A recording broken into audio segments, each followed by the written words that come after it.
Good morning, everybody, and welcome to Daf Yomi. To all those watching on Zoom and to all those watching on YouTube, it is wonderful to have you all here with us today. Mazel tov, first of all, to everybody completing Masechet Shabbat, Masechet Shabbos. It is a truly magnificent achievement, and now we, for the next 15 weeks, are going to be having a go at Maseches Eiruvin. To all those rejoining with Maseches Eiruvin, wonderful to see you. We'll give this a go. I don't know who tuned into the Mishnayos, but it's not an easy one. We're dealing especially with a lot of safeguards and a lot of rabbinic rulings. When it comes to Maseches Eiruvin, this is kind of like the appendix, as it were, to Masechet Shabbos. So, in some ways, it's actually Masechet Shabbos is a really, really long one. It's just divided up into Shabbos and Eiruvin, but we're still kind of in the realm of the halachas of Shabbos when we come to this topic over here. So, it will deal with a number of enactments. Different types of Eiruvin. We use the word quite liberally. Eiruv. Bushi has an Eiruv. Quite the construct and the details of the type of Eiruvin that we have are quite vast. So good luck to everybody. We're going to give it a shot. You'll see we have such things as an Eiruv Tchumin, which is food that would be left a certain perimeter away from the rest of the town, the rest of the city, and that would allow people to walk further on Shabbos. And we have Eruv Chatzeirot, which is the ability for residents in the same courtyard to join together to be able to move freely between the properties. And what we have dealing with today, at the very outset of Maseches Eiruvin, is what's known as a... what is it known as? It's an Eruv for an alleyway. It's the constructs and the items put in place to allow people to move freely amidst an alleyway. Typically, what you would have is a big public domain, the Reshus Harabin, and then you would often have these alleyways that branch off from the public domain, leading to several courtyards. And those are the kinds of alleyways that we are dealing with. They come in all different types of shapes and all different types of sizes. So fundamentally, biblically at least, you are allowed to carry into an alleyway from a courtyard and from a public domain into a courtyard. Why? Because really the violation of Hotza'ah is breached by carrying from a public domain to a private domain, or from a private domain to a public domain.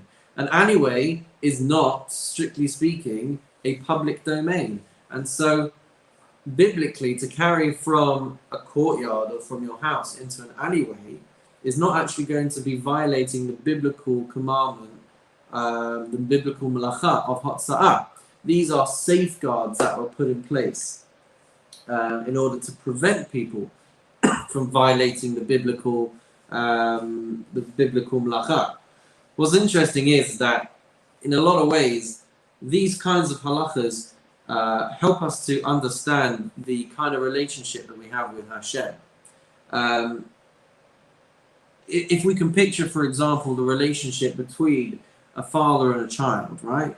So in a lovely, ideal relationship, when your father or your mother asks for a cup of tea or a cup of coffee, so there's a few ways you could go and do it. You could go and get a polystyrene cup and fill it with just normal coffee granules and a bit of hot water and a bit of milk, a bit of sugar.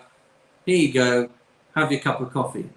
You've done the deed of giving your father or your mother a cup of coffee, but you've done it in a very kind of simplistic way. If your parent asks you for a cup of coffee and you go into the kitchen and you get them their favorite mug and you've got a beautiful coffee maker, an espresso machine or whatever it is, and that makes a gorgeous cup of coffee and it's got the frothed milk and all the rest of it, and then you put a little biscuit by the side, and you make it all look really presentable and all the rest of it. So again, you have done the same physical act as with the polystyrene cup, but you have demonstrated that the gesture means more to you, and that you've invested more in doing that thing. And that kind of helps us look at, and that kind of gives us a lens to view all of the different rabbinic enactments, all the different safeguards that we put in place. They're there to show that we want to have a deeper and more invested relationship with Hashem. So let's see what we can do, ladies and gentlemen, with Maseches Eiruvin. We're going to give it a go. So, as I said, we're talking about a shituf muvaos, a partnership for an alleyway, or the Eruv, as it were, for the alleyway. There are two types of alleyways. There's an open alleyway, which is open from both ends. That's called a mefulash, mavui mefulash. That, so if you can imagine two public domain roads bisected, I think that's the word, bisected by an alleyway, of which then you would have all the courtyards coming off the alleyway. The other type of alleyway is a satum mavui, a mavui satum, which is a closed alleyway, which has a dead end, effectively, at the end of it. So you come off the road, you come off the Reshut Harabim, and then you enter into your alleyway, and at the end of it, there's a dead end, there's a wall there. And they have different types of halachot and different types of things that are required. What we are trying to do at the entrance of the alleyway is create a marker, create an indication that we are viewing this as a completely closed off space from the public domain. So there's different kinds of mechanisms that are put in place to be able to do this. There's the korah, there's a cross beam that can go across the entrance to the alleyway. There's a lechi, which is a post, think of it like a 2x4, which we can put up at the side of the entrance to the mavui, the entrance to the alleyway. And there's something called a tsuras hapesach, a tsurat hapetach, which is effectively creating a door frame. I hope that helps you understand what a door frame looks like, because nobody's ever seen a door frame before. So a door frame, which again creates this demarcation between the roadside, the public domain, and the entrance into the alleyway.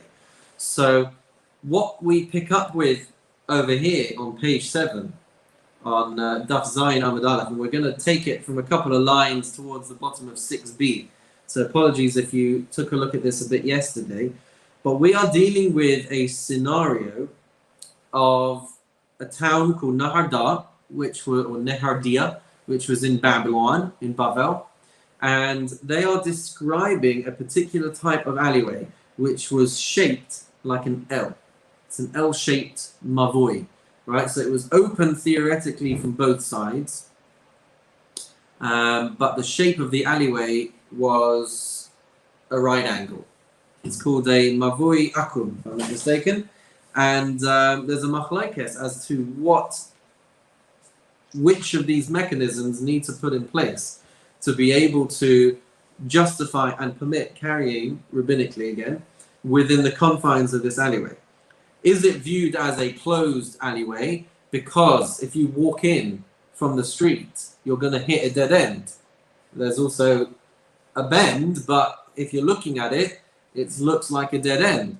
Or is it viewed as an open alleyway? Because when you come in from, morning Jeff, when you come in from one side, from Israel noch, when you come in from the public domain, right, and you keep on walking through this alleyway, you're going to come out again onto the public domain. So maybe it's viewed as an open mavui. So we see that it is a machlokes. We see that it is a dispute.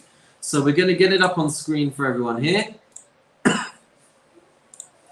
And we'll get cracking with taking a look. Where should we go there? There we go. Give us a thumbs up if you can see that on your screen. Everyone seeing that? Excellent. All right. So that's our question. We've got this alleyway, which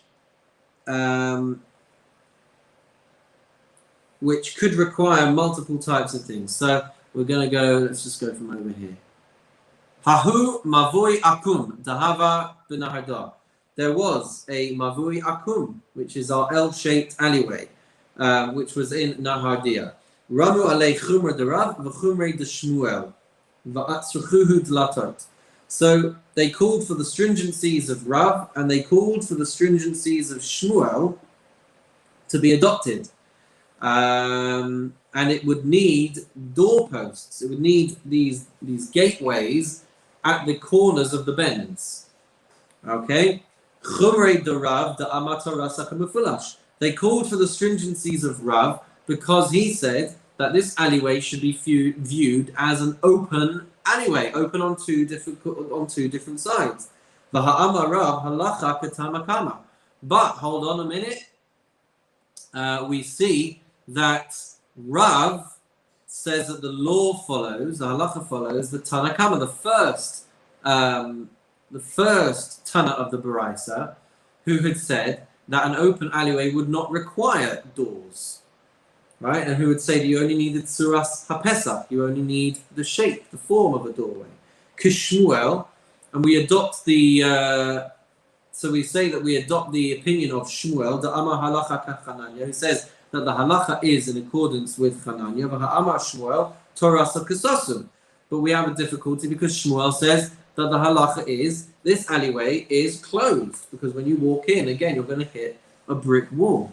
So if it's closed, then it doesn't need these doorways. So we say, Karav de Amar Torasa Kamufulash. So we say that the Gemara is explaining that the doors are required in accordance with the opinion of Rav, who said that it's like an open one, and therefore they were adopting both stringencies of Rav and Shmuel. So now the Gemara asks as follows: Umi Avdinan,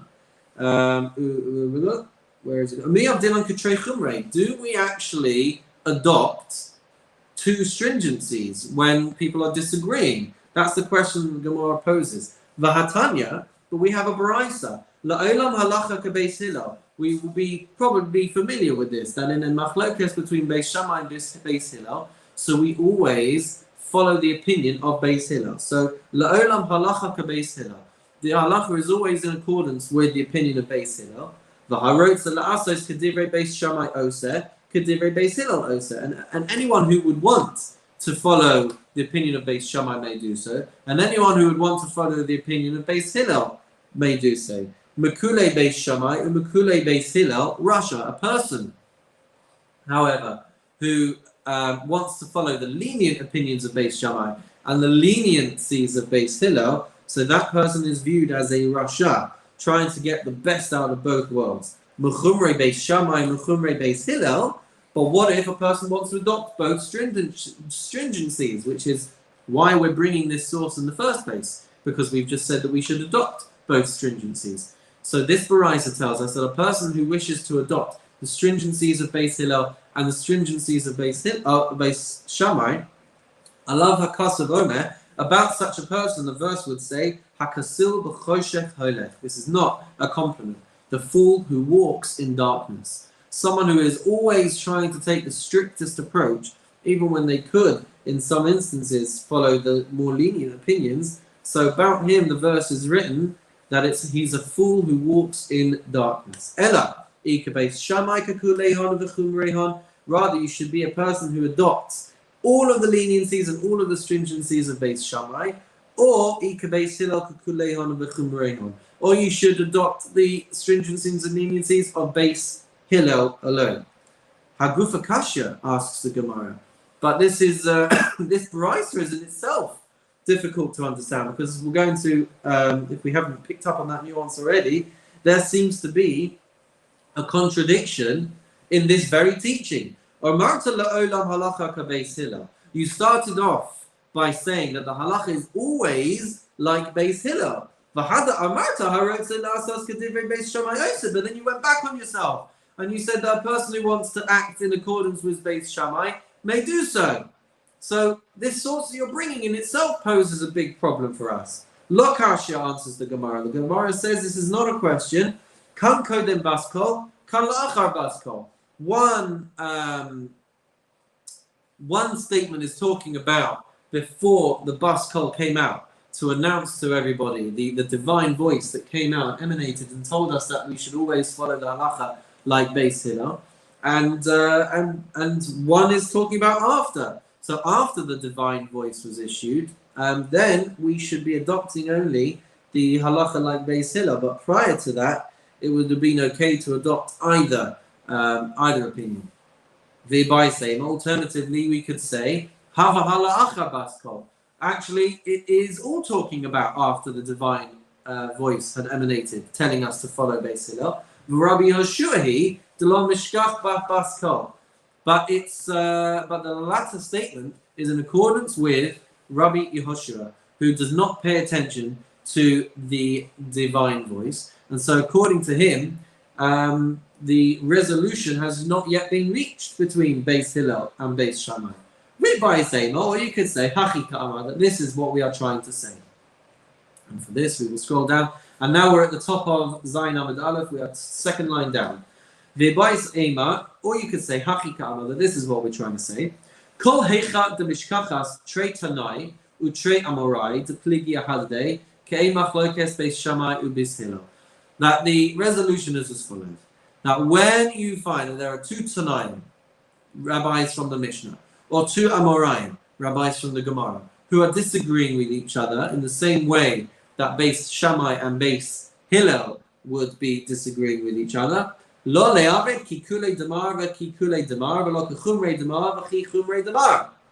So we should not act in a way where we follow the leniencies of both of them or the stringencies of both of them. Ella or ki kulei damar ve'kechumrei avid or ki kulei damar ve'chumrei avid. Rather, we should pick sides, and we should always pick one of them and adopt their stringencies and their leniencies. Whichever one that you go for, that is the correct method to adopt.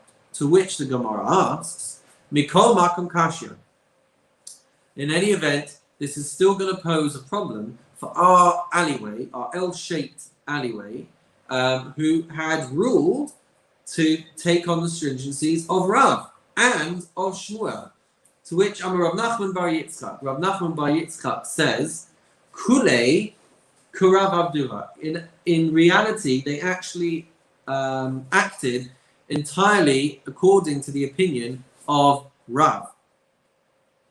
And the problem that we had there was that they had paskin that they should have actual physical doorways in the corners, which seemed to be a problem for Rav's opinion. So he says that they're actually acting according to Rav. To Amar Rav Huna Amar Rav, halacha ve'ein morin kain. Because as Rav Huna said in the name of Rav, this is the halacha. However, it doesn't have to be that the public ruling follows this halacha. So according to Rav, he will tell us that that a tsurat hapetach, this form of a doorway, is going to be sufficient. But if they decide to go more strict than that, then that's within their remit to be able to do so. So it would seem that they went with the stringencies of Rav, but they seem to go even above and beyond that as well. According to Rav Ada bar Ahava in the name of Rav, the Amar halacha v'morin kain. So according to Rav Ada bar Ahava, Rav said that the halacha and the public ruling is to be in accordance with Rav's opinion. So then, what is to be said about this? Why did Nahardians adopt the stringencies of two authorities? To which Amar Rav Shizvi said, Kilo abdinan kechumrei debeitrei. When do we say that we should not adopt stringencies of two authorities? He answers, Heichad desasari ahadadei. He says that's only when they actually contradict each other. So I guess the premise of this would be that with regards to our alleyway, they're not actually contradicting each other, and that is why it is going to be okay to adopt both stringencies. But he says, do you know what is an example of where these authorities could be contradicting each other? That is like this case, Kagon Shidra Vagul Goles. That is going to be like the case of a spine and a skull. What's this talking about? A spine and a skull have the ability to contract tumor. If you were in the unfortunate position to find a corpse, or you were to find a skeleton, so if there is a whole skull, and if there was a whole spinal cord that you found, so those bones would convey tumor. They would transmit. Tumas ohel. Tumas ohel, like we might have described before, it's the ability to spread tumor, to spread ritual impurity under a shared roof space. We have mentioned it before because it was on our last page of Maseches Shabbat last week. So, Tumas ohel, if there is a dead body, right, under a roof space, so everything under that roof space can be contaminated. But if there's only parts of a body, that might not be enough to transmit tumor. But what we see is that if it's an entire skull or it's an entire spinal cord, then they have the ability to transmit tumor. If they are lacking, if they are missing a bit of that skull or of that spine, then they're not going to necessarily transmit tumor. So the machlokes that we're going to see, where adopting both positions is going to create a contradiction, that is what we're dealing with over here. So he says, it's like the case of a spine and a skull. Ditnan, because it says in the Mishnah, in Ohalos, it says over there, Hashidra v'hagugoles shechasru.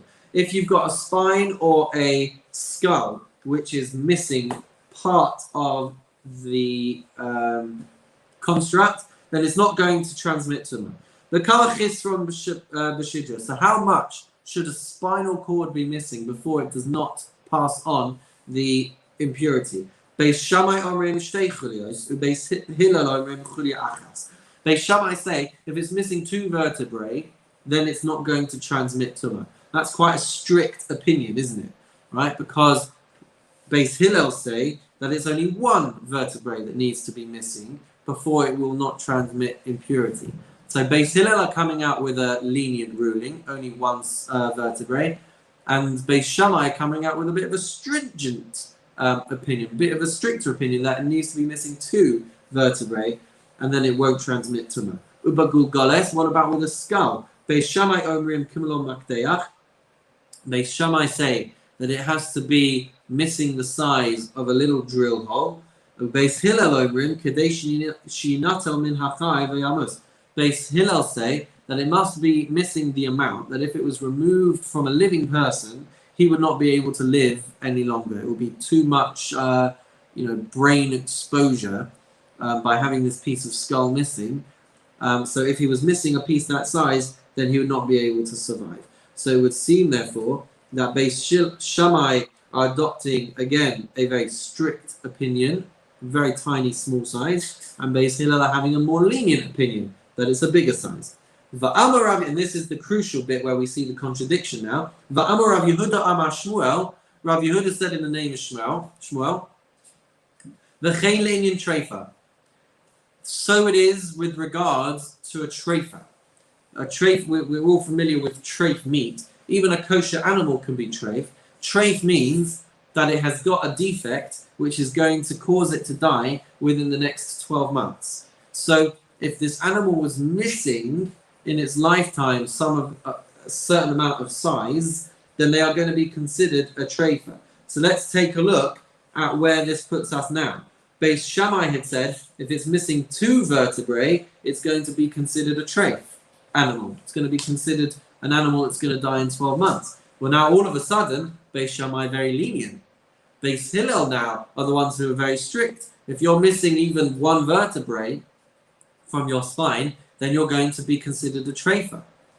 And similarly with a skull, it's going to be a lenient opinion again for Shmuel. I'm allowed to eat this animal if it's got a tiny little hole, but I'm not allowed to eat this animal if it has if it's got this huge chunk missing.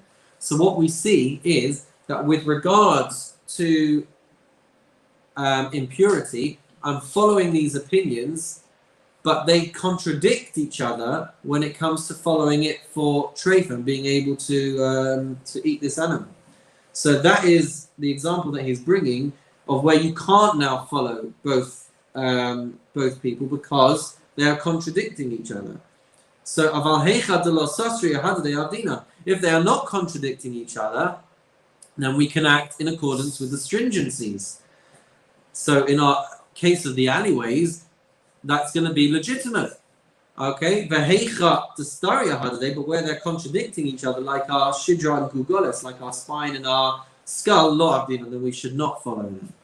To which the Gemara says, Mesiv Rav Mashasha, we have a challenge coming in from. No, I missed it a little bit. And where they are contradiction, are we actually saying that we don't follow the stringencies? Mesiv Rav Mashasha, we have a challenge from Rav Mashasha. Ma'aseh Rabbi Akiva, we have a story about Rabbi Akiva. Shaliket esrog be'echad b'shvat v'nahag bo beis isurin echad kedivrei beis Shammai ve'echad kedivrei beis Hillel. What was going on over here? Rabbi Akiva needed to he harvested some etrogs, and he harvested them on the 1st of Shvat. Now he needs to tithe them. He needs to separate the different tithes. Okay, but there's a problem. There's a machlokes between Beis Shammai and Beis Hillel as to when Tu B'Shvat, the new year of the trees, when do we mark that? Okay, we'll see this with the Mishnah in Rosh Hashanah. When do we mark the new year for the trees? So Beis Shammai say we mark it on the 1st of Shvat. Beis Hillel say we mark it on the 15th of Shvat. That is Tu B'Shvat. That's the new year for the trees. Which halacha do we follow? This is an easy one, guys. I'm not asking you the difficult questions. We follow Beis Hillel and we do the new year for the trees on the 15th of Shvat. So here comes Rabbi Akiva. He's harvesting his etrogs on the 1st of Shvat, and he took two different types of tithe. He separated Ma'aser Sheni as if it was year 2, 4, 5, or 6. Is that right? 2, 1 or 2, or 4 and 5. He separated Ma'aser Sheni on as if it was year 1, 2, or 4 and 5, right? But he also took Ma'aser Ani. He also took the poor man's tithe as if it was year 3 or year 6. So let's say, for example, it's either year 2 or it's year 3. Yeah? So it's the 1st of Shvat, and it's either year 2 or it's year 3. So then he only needs to either take Ma'aser Sheni or Ma'aser Ani. He doesn't need to do both. But we see that he did do both. Why did he do both? Because he must have been adopting the stringency of Beis Hillel and Beis Shammai. It's the 1st of Shvat today. So I'll adopt the stringency of Beis Hillel, that it's not yet Tu B'Shvat, and I'll take last year's tithe. And I'll adopt the stringency of Beis Shammai, that it's already the next year, and I'll take that tithe as well. So clearly we're seeing that Rabbi Akiva was adopting the stringencies of both Beis Shammai and Beis Hillel at the same time. To which the Gemara answers, Rabbi Akiva Gamrei istapek le'velo yada I Beis Hillel b'chad b'shvat amor I b'chamisa b'shvat amor. The truth is that Rabbi Akiva was siding with Beis Hillel. The trouble was he couldn't remember what the tradition was. He couldn't remember whether Beis Hillel said that the new year falls on the 1st of Shvat or the new year falls on the 15th of Shvat. So to avoid any doubt, he adopted the stringency of taking both. And so he took both stringencies on because he wasn't sure what the appropriate halacha should be. So what comes out of this is that we don't adopt stringencies of two authorities if they contradict each other. But if they're not contradicting each other, then it would be okay to adopt the stringencies. Continues the Gemara. Yasef Rav Yosef Kamei to Rav Huna.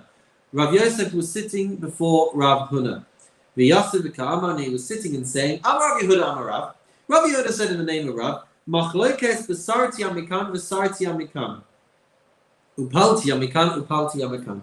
So there is a machlokes as to what needs to be put in place in an alleyway to get it ready for being able to carry. If you have got a main street on one side and a main street on the other side. We've got a machlokes there, which we haven't seen on our page, but it alludes to a machlokes between Hananya and the Tanakama. Or upaltia mekano, where we have got a plaza on one side and a plaza on the other side. Aval, says Rav, sartia mekano bika mekan, in a situation where you've got an alleyway. Okay, so it's an open alleyway, and on one side you've got a sartia, which is this main street, and on the other side of the bika, on the other side you have a bika, which is a valley or a field. Now, a bika only has a din of a carmelis, so it's definitely not a public domain, right? So, so the question is, what are you going to put in place at what are you going to bookend your alleyway entrances with to get them ready for carrying inside? So, if you've got a main street on one side and these fields on the other, or bika, or you have fields on either side, so then the halacha should be, so then we should put the frame, a door frame, on one side, and we should put the crossbeam and the side posts on the other side. And if you do that, then you're going to be able to carry inside this alleyway according to all of the opinions.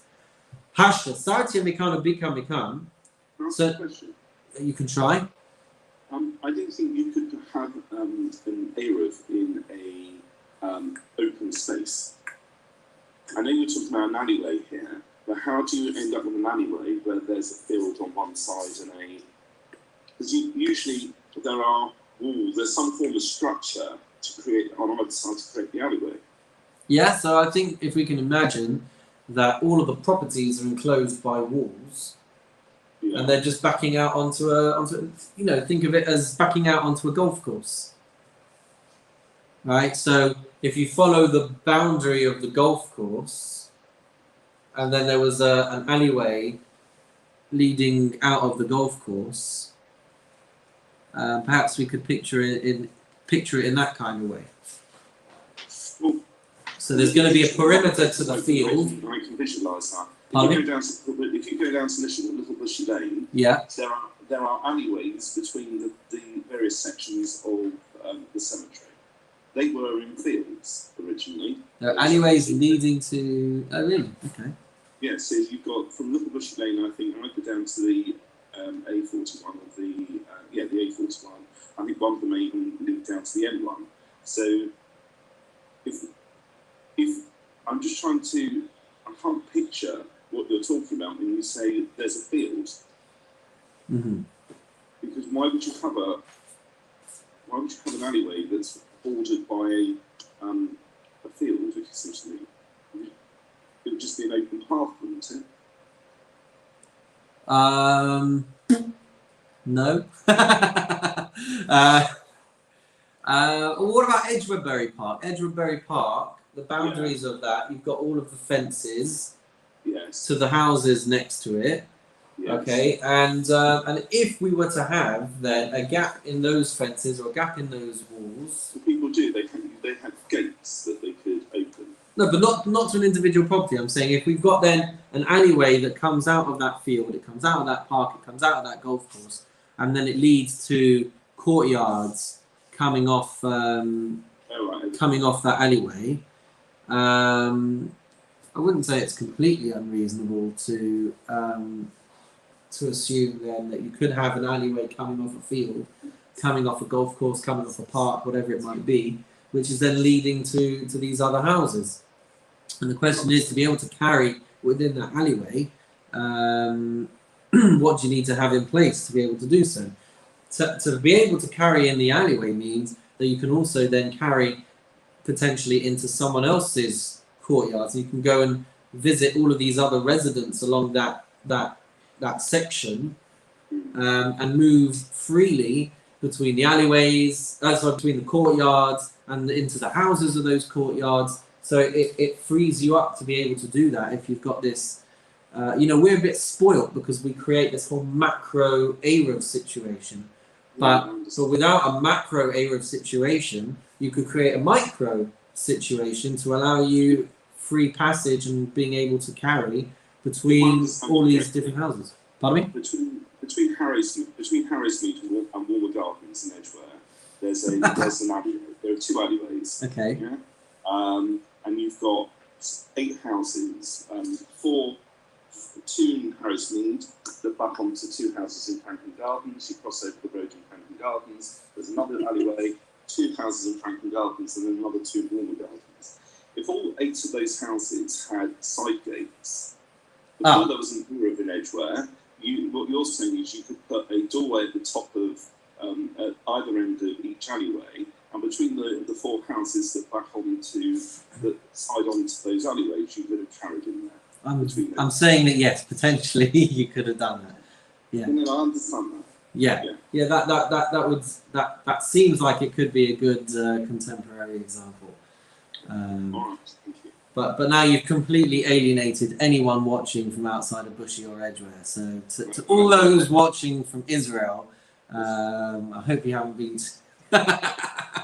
Okay, so continues the Gemara.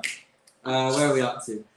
Hashda Sartia Mikan Bika Mikan. So we had said that if you've got the Sartia, if you've got this main street on one side and the field on the other side, so that we had been taught. So on the side of the main street, we should have this form of a door. And then on the other side of the field, we should have the crossbeam and the side posts. If that's the case, why did the Baraisa have to teach us also that it's going to work in a situation of fields on either side? Because we already know that it's going to work, because we've understood that it's going to work for a street on one side and a valley field on the other side. If that can be rectified, then a bicker and a bicker, 2 fields on either side, are obviously going to work. Hachika Amar, this is what we're trying to say. Sartia mikan bika mikan. When you have a situation of a street on one side and a field on the other side, naseka bika mikan bika mikan. So then you should rectify it and fix it in the same way that you would fix a field on both sides. Messiah bar Mishmei de Rav Yehuda, and who was it? Rav Yosef, I think. Yeah, Rav Yosef concluded in accordance with Rav Yehuda in Haya Mavui Kila L'Rachba Ein Sarech Klum. So he said that if the alleyway terminated in a backyard, Ein Sarech Klum, then it would not need anything. What on earth are we talking about here? We are talking about the following. We're talking about a closed alleyway which is breached. Okay, so if you can imagine that you've got your street on one side and you should have a brick wall at the end of the alleyway.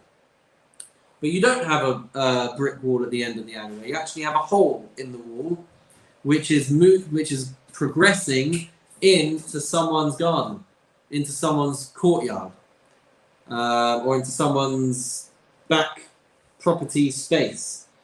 And then that is going into the public domain. So in such an instance, according to Rav Yehuda, you would not need to have any rectification on the side of this backyard, because actually it is considered closed still.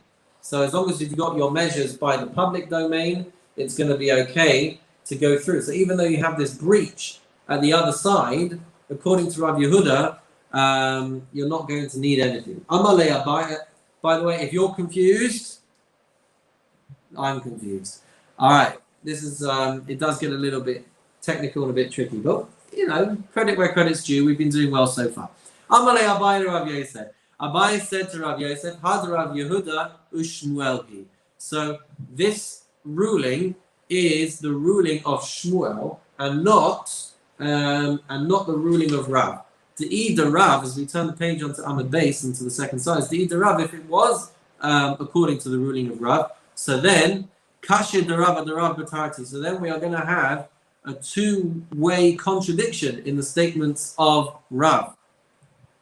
Now, again, I don't fully understand this, but the process of Daf Yomi doesn't really does not allow me to get to grips with everything that it's trying to say over here. But suffice it to say, the Gemara is telling us that what we have said just now about the breach not requiring any rectification, we are saying that would have to be in accordance with Shmuel's opinion. Because if it was according to Rav's opinion, then that's going to pose a difficulty in two ways.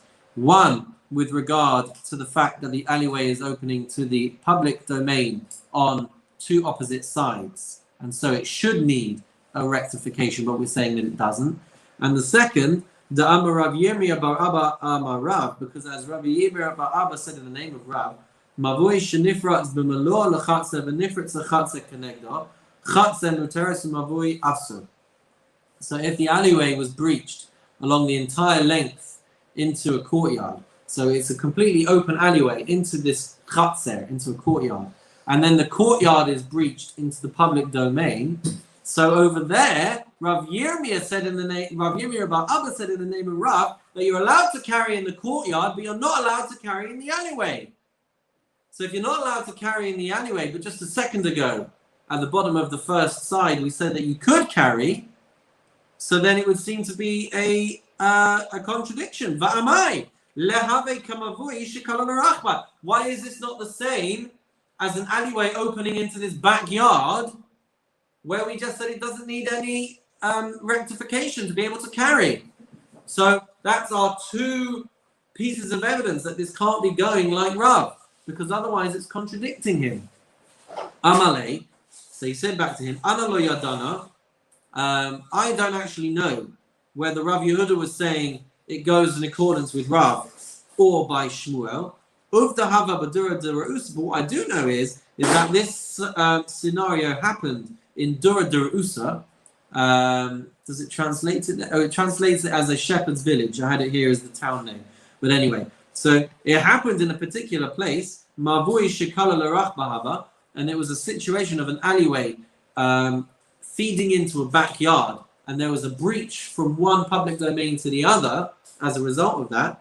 And so they came to Rav Yehuda with this question, and he said, nothing doing. It's going to be okay without any kind of rectification. You're going to be allowed to carry in it. And if you're going to say that it's a kasha, it's a difficulty to say that he was holding like Rav's opinion, then so then we should say that it's actually in accordance with the name, the opinion of Shmuel, and then we don't have to be drawn in to a machlokes, and we don't have to be drawn into any difficulty. So now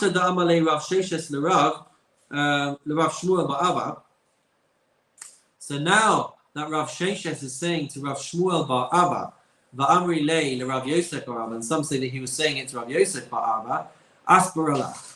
I will explain to you in the following way. Kan she'irvu, kan shelo irvu. That actually, here, in one instance, okay, so what we're trying to do is explain the difference between coming onto a backyard and coming into the courtyard. One in which we've said you don't need to do anything, and one where we've said you're not going to be allowed to carry in the mavui. So kan she'ervu and kan shelo ervu. One is where the residents of the courtyard have established an Eruv, in which case you're going to be allowed to carry in the alleyway. And there it's where you have not established an Eruv together. The residents have not established an Eruv, in which case you're not going to be allowed to carry in the alleyway, because now you've got more residents in play, and they have not done an Eruv between themselves to be able to carry between the courtyards.